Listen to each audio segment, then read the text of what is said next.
Hi guys, இன்னைக்கு bleach chapter 2 பார்க்கலாம். So போன சாப்டரில் இச்சிகோ வந்து ஒரு சோல் ரீப்பராக ஒரு மாதிரி இருப்பான்.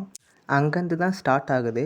இச்சிகோவோட அப்பா இச்சிகோ கிட்ட இங்கே என்ன நடக்குது அப்படின்னு கேட்குறாரு. அது மட்டும் இல்லாமல் இச்சிகோவோட தங்கச்சி எனக்கு அடிப்பட்ட இடம்லாம் வலிக்குது இச்சிகோ அப்படின்னு சொல்கிறா.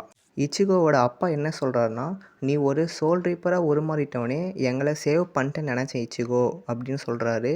ரொக்கியா என்னை மன்னிச்சிடு, இது ரொம்ப லேட் ஆகிடுச்சி இச்சிகோ அப்படின்னு சொல்கிறா. ஆக்சுவலாக இது எல்லாமே ஒரு கனவு தான். ப்ரெசண்ட்டில் இச்சிகோவோட அப்பா இச்சிகோவை அடித்து எழுப்புறாரு. அதுக்கு இச்சிகோ தூங்கின்னு இருக்க ஒரு பையனை நீங்கள் இப்படி தான் அடிப்பீங்களாப்பா அப்படின்னு கேட்குறான். இச்சிகோவோட அப்பா நான் உனக்கு சொல்லி கொடுக்கறதுக்கு எதுவுமே இல்லை அப்படின்னு சொல்கிறாரு. இச்சிகோ அப்பா கிட்ட உங்களுக்கு அடிப்பட்ட காயம்லாம் எங்கே அப்படின்னு கேட்குறான். இச்சிகோ அப்பா காயமா, என்ன காயம், எனக்கு எங்கன்னா